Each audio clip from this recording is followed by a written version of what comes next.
Salam damai dan sejahtera.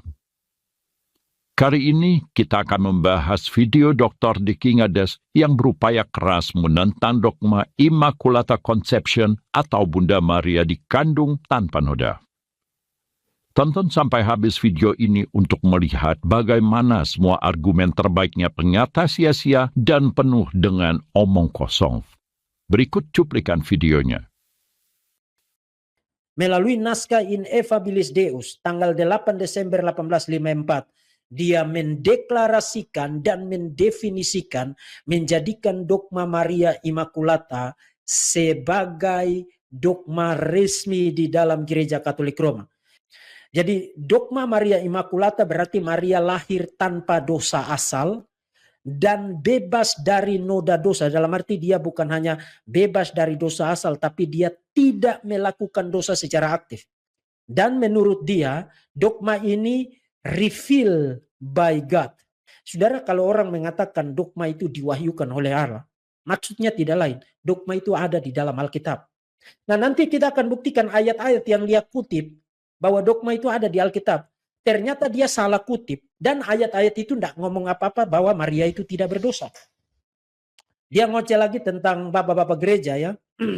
Dan memang dokumen-dokumen termasyhur dari zaman kuno yang terhormat, baik dari gereja timur maupun gereja barat, dengan sangat tegas memberi kesaksian bahwa dogma atau doktrin Maria, perawan terberkati, dikandung tanpa noda, Immaculata, yang setiap hari dijelaskan dengan semakin baik, dinyatakan dan ditegaskan oleh otoritas tertinggi, ajaran, semangat, pengetahuan, dan kebijaksanaan tertinggi gereja, dan yang disebarkan di antara semua orang dan bangsa-bangsa di dunia Katolik dengan cara yang mengagumkan. Doktrin ini selalu ada di dalam gereja. Perhatikan, doktrin ini selalu ada di dalam gereja sebagai sebuah doktrin yang diterima dari para leluhur kita, yang telah dicap dengan karakter doktrin yang diwahyukan. Jadi always, doktrin ini always exist in the church as a doctrine that has been received from our ancestors. Nanti akan saya buktikan itu juga hoax, itu dusta. Bapak-bapak gereja tidak berbagian di dalam dogma omong kosong ini. Tidak berbagian di dalam dogma yang tidak berdasar ini. Kita mulai dari Philip Skeff, ahli sejarah gereja yang sangat well known. Bapak-bapak gereja pra-Nisea, ante-Nicene itu pra-Nisea ya. Bapak-bapak gereja pra-Nisea atau sebelum Nisea jauh dari mengajarkan bahwa Maria bebas dari dosa asal. Origenes bicara tentang Maria berdosa berdasarkan Lukas pasal 1. Kemudian Basilius dari Kaisarea, kemudian Yohanes Chrysostomus, kemudian Hilarius dari Poitiers dan lain sebagainya. Termasuk kalau you baca Yohanes Chrysostomus mengomentari apa yang dilakukan Maria dalam pesta pernikahan di Kana, itu Yohanes pasal 2 ayat 1 sampai 11. Dan bapak-bapak gereja tidak keberatan untuk bicara tentang kelemahan-kelemahan itu mengenai Maria. Nah, catatan, itu tidak berarti mereka tidak menghormati Maria. Mereka bicara fakta. Irenaeus dan Tertullianus mengingat kejadian-kejadian ketika mereka membaca kisah-kisah Injil. Maria mendapatkan teguran dari putranya. Origenes bersikeras bahwa seperti semua manusia, Maria membutuhkan penebusan atas dosa-dosanya.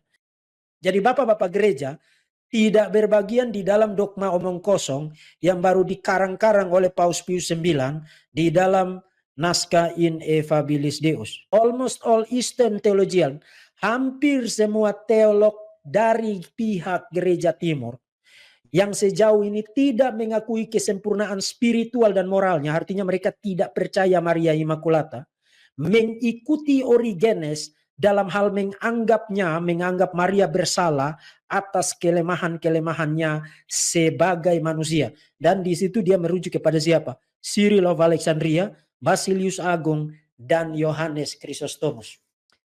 Bapak-bapak gereja timur tidak berbagian di dalam dogma Maria Immaculata. Yes, mereka bicara tentang Maria itu immaculate. Jadi menggunakan istilah immaculate itu tidak berarti Maria Immaculata. Karena immaculate itu berarti murni, tidak berdosa kan? Karena mereka percaya bahwa in some sense Maria itu disucikan, cleanse untuk menjadi layak mengandung, hamil, dan melahirkan sang juru selamat. Dia dipersiapkan dengan kelayakan tertentu yang spesial. Yes, itu sebabnya mereka menggunakan istilah Immaculata atau Immaculate. Tapi dogma Maria Immaculata yang dideklarasikan oleh Paus Pius IX, itu kan bukan itu maksudnya. Dogma itu mengatakan Maria tidak punya dosa asal dan tidak pernah melakukan dosa aktual. Nah, memang ada satu bapak gereja di abad yang kelima, nanti kita akan lihat Agustinus, mengatakan Maria itu tidak punya dosa aktual, tidak pernah melakukan dosa. Tapi dia percaya Maria punya dosa asal. Artinya dia tidak percaya Maria Immaculata. Bukan hanya bapak-bapak gereja yang tidak percaya begitu. Even Thomas Aquinas, tadi saya sudah katakan, Thomas Aquinas ini orang yang sangat besar sekali. Dia, maksudnya Maria, dia bebas dari dosa aktual dan dibersihkan dari dosa asal dengan keistimewaan yang khusus. Nah, titik dulu sampai situ. Dengan kata lain, Maria lahir dengan dosa asal, tapi dia di-cleanse, dibersihkan dengan cara yang khusus karena dia melahirkan Tuhan Yesus. Dr. De Kingadas berusaha keras dengan menggunakan berbagai kutipan dan sumber-sumber yang dipilihnya sedemikian rupa untuk menunjukkan bahwa dogma Immaculata Conception yang didefinisikan oleh Paus Pius IX pada tahun 1854 adalah salah. Sebelum kita bahas lebih jauh, perlu diingat bahwa deposit iman atau ajaran iman para rasul adalah seluruh kebenaran Tuhan yang sudah final dan tidak akan berubah. Dogma-dogma yang dirumuskan gereja, termasuk dogma Immaculata Conception, bukanlah ajaran baru yang ditambahkan ke dalam deposit iman, tetapi bagian dari upaya gereja untuk menjelaskan, merumuskan, dan mempertahankan apa yang sebenarnya sudah terkandung di dalam deposit iman. Semua Kristen, tidak hanya Katolik, percaya bahwa Bunda Maria mengandung Tuhan Yesus Kristus dalam keadaan perawan. Itu adalah mukjizat yang diberikan Tuhan karena keperawanan Bunda Maria diperlukan bagi kehadiran inkarnasi Tuhan di dunia yang tidak terjadi karena hubungan suami istri, melainkan karena Roh Kudus. Tapi mukjizat yang diberikan Tuhan tidak hanya sebatas keperawanan fisik, melainkan juga keperawanan secara spiritual. Dengan demikian Bunda Maria juga dipersiapkan secara khusus agar terbebas dari segala dosa, sehingga layak menjadi ibu bagi Sang Putra Allah. Santo Agustinus menyadari ini ketika mengatakan, dalam hal dosa, saya tidak ingin ada pertanyaan yang diajukan tentang Maria. Sebab dari mana kita tahu berapa banyak rahmat yang diberikan kepadanya untuk mengatasi dosa dalam segala bentuk yang layak mengandung dan melahirkan Dia yang sudah pasti tidak memiliki dosa? Santo Efraim dari Syria juga percaya Bunda Maria bebas dari dosa. Engkau dan ibumu berada di luar segala noda, karena tidak ada keburukan dalam dirimu ya Tuhan, dan tidak ada noda dalam ibumu. Demikian juga Santo Sophronius dari Yerusalem. Sungguh suci, lebih mulia dari segala makhluk. Engkau, Maria, bagaikan bait suci Allah, tidak tercemar oleh noda tubuh atau roh. Tapi pernyataan-pernyataan itu belum memastikan bahwa Bunda Maria terbebas dari dosa asal sejak ia dijadikan. Santo Thomas Aquinas misalnya percaya bahwa Bunda Maria tetap mewarisi dosa asal, namun demi perannya kelak sebagai Bunda Allah, ia dibebaskan dari dosa asal setelah konsepsi. Jadi meski terbebas dari dosa asal, tetap ada saat di mana Bunda Maria pernah memiliki dosa asal. Ada beberapa keberatan terhadap pandangan bahwa Bunda Maria pernah memiliki dosa asal. Yang pertama, Bunda Maria adalah perawan yang sempurna, baik secara fisik maupun spiritual. Gereja telah mengajarkan bahwa secara fisik Bunda Maria tetap perawan sebelum, selama, dan setelah melahirkan. Jika kepada Bunda Maria diberikan mukjizat keperawanan fisik yang sempurna, adalah mustahil jika Bunda Maria tidak diberikan keperawanan spiritual yang sempurna juga. Dengan demikian, pandangan bahwa Bunda Maria pernah memiliki dosa asal bertentangan dengan keperawanan spiritual sempurna yang dimiliki Bunda Maria. Yang kedua, dalam surat-suratnya Rasul Paulus berbicara tentang Yesus sebagai Adam yang baru. Roma bab 5 ayat 12 hingga 21 dan 1 Korintus bab 15 ayat 22. Konsekuensinya sebagai Adam yang baru, Yesus harus memiliki kemanusiaan yang sempurna seperti Adam. Karena kemanusiaan Yesus diperoleh seluruhnya dari Bunda Maria, maka sudah seharusnya Bunda Maria juga memiliki kemanusiaan sempurna yang mengharuskannya terbebas dari segala dosa, termasuk dosa asal. Yang ketiga, jika kitab suci berbicara tentang Yesus sebagai Adam yang baru, maka sudah seharusnya ada juga Hawa yang baru. Ini penting, karena akibat ketidaktaatan Hawa, Adam terjatuh ke dalam dosa dan menyeret seluruh manusia dalam penderitaan akibat dosa. Bunda Maria adalah Hawa yang baru, yang dengan ketaatannya memulihkan ketidaktaatan Hawa dan membuka jalan bagi inkarnasi Yesus Kristus yang menyelamatkan manusia. Karena Bunda Maria adalah Hawa yang baru, maka perlu baginya untuk bebas dari segala dosa, termasuk dosa asal, agar menjadi sama seperti ketika Hawa diciptakan. Tapi keberatan tentang dogma Immaculata Conception juga muncul dari pernyataan Bunda Maria bahwa Allah adalah juru selamatnya. Lukas bab 1 ayat 47. Sebagian orang melihat ini sebagai bukti bahwa Bunda Maria pernah memiliki dosa asal dan membutuhkan juru selamat untuk membebaskannya. Keberatan semacam ini mudah dipatahkan dengan alasan keselamatan yang diterima Bunda Maria bersifat preventif, yaitu Bunda Maria dibebaskan dari dosa sejak saat ia dijadikan. Selanjutnya, ada juga keberatan terkait dengan fakta kematian Bunda Maria yang disebut sebagai bukti bahwa ia terkena dosa asal. Keberatan ini juga dengan mudah ditolak dengan alasan bahwa kematian Bunda Maria tidak terkait dengan dosa asal, melainkan keinginan Bunda Maria untuk ikut menjalani kematian seperti yang dialami oleh Yesus Kristus putranya.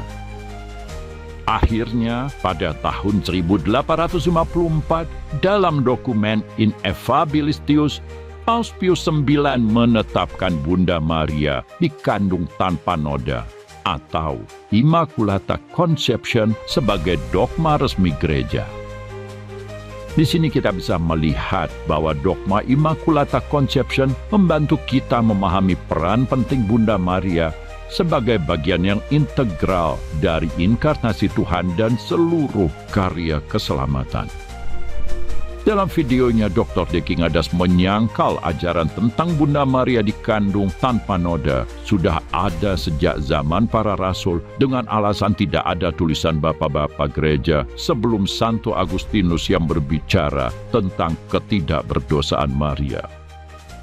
Harus dipahami bahwa ajaran iman para rasul atau deposit iman memang tidak selalu menyatakan suatu doktrin secara jelas, sehingga bapak-bapak gereja langsung dapat memahami dan mengajarkannya secara eksplisit. Ada doktrin-doktrin yang tersamar atau terkandung secara implisit, sehingga membutuhkan waktu dan bimbingan Roh Kudus untuk memahaminya. Contoh yang paling jelas adalah doktrin tentang dosa asal. Tidak satu pun bapak-bapak gereja sebelum Santo Agustinus yang berbicara tentang dosa asal. Apakah itu berarti doktrin tentang dosa asal tidak ada dalam ajaran iman para rasul? Tentu saja tidak demikian. Doktrin tersebut sudah ada, namun masih tersembunyi dan belum didefinisikan secara jelas. Berkat bimbingan Roh Kudus, Santo Agustinus dapat mengungkapkan doktrin itu sebagai bagian dari ajaran iman Katolik. Begitu juga doktrin tentang Bunda Maria dikandung tanpa noda baru dapat dipahami Gereja Katolik secara bertahap selama berabad-abad.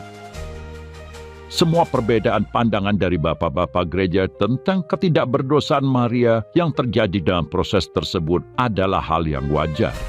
Semuanya ikut membantu gereja untuk memahami peran Bunda Maria dalam karya keselamatan. Dengan demikian, keputusan Paus Pius IX yang menjadikan doktrin Bunda Maria dikandung tanpa noda sebagai dogma gereja adalah bagian dari proses yang panjang itu dan sekaligus hasil bimbingan Roh Kudus yang tidak dapat salah. Konfirmasi bahwa dogma Immaculata Conception adalah ajaran yang benar dan sungguh-sungguh berasal dari bimbingan Roh Kudus muncul kurang lebih 4 tahun kemudian. Dalam penampakannya kepada Santa Bernadette Soubirous di Lourdes pada tahun 1858, Bunda Maria memperkenalkan dirinya dengan berkata, "Akulah yang dikandung tanpa noda." Gereja mengakui penampakan dan pesan-pesan Bunda Maria di Lourdes sebagai otentik. Dengan demikian, pernyataan Bunda Maria di Lourdes ini menjadi konfirmasi supranatural bagi kebenaran dogma yang dinyatakan gereja beberapa tahun sebelumnya. Sampai hari ini, Lourdes menjadi tempat peziarahan Katolik paling terkenal yang banyak memberikan mukjizat. Demikian juga jenazah Santa Bernadette hingga kini masih terbaring utuh tanpa kerusakan di biara Nevers, Prancis. Dogma yang sudah dibenarkan surga inikah yang ingin dilawan oleh bidat Dr. de Kingadas?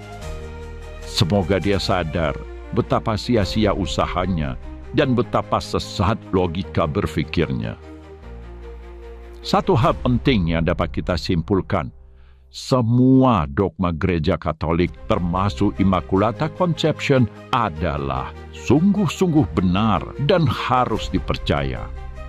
Dogma-dogma gereja Katolik bukanlah hasil dari keinginan dan pemikiran manusiawi para hierarki gereja saja. Dogma-dogma tersebut adalah bagian dari karya Roh Kudus yang tidak dapat salah untuk membantu gereja memahami deposit iman atau seluruh ajaran iman para rasul sebagai sebuah kebenaran yang utuh. Itu sebabnya konfirmasi spiritual kadang diberikan Tuhan untuk membungkam orang-orang yang menyangkal kebenaran dogma-dogma tersebut. Sebaliknya, apa yang dilakukan para bidat seperti Dr. de Kingadas dan lain-lain tidak lebih dari pekerjaan iblis yang berusaha menyangkal dan merusak keutuhan ajaran iman para rasul. Dengan kata-kata dan pengajaran yang mereka menyesatkan banyak orang untuk menolak kebenaran. Banyaknya data-data serta kutipannya digunakan tidak akan membuat pernyataan mereka menjadi benar. Penyebabnya adalah karena niat mereka sejak awal bukanlah untuk memahami kebenaran, melainkan untuk menyangkalnya. Akibatnya, logika yang mereka gunakan menjadi sesat. Bagi mereka, perkataan Tuhan dalam Injil ini menjadi tepat. Aku bersyukur kepadamu Bapa, Tuhan langit dan bumi, karena semuanya itu Engkau sembunyikan bagi orang bijak dan orang pandai, tetapi Engkau nyatakan kepada orang kecil. Matius bab 11 ayat 25. Terima kasih atas perhatian Anda. Viva Cristo Rei.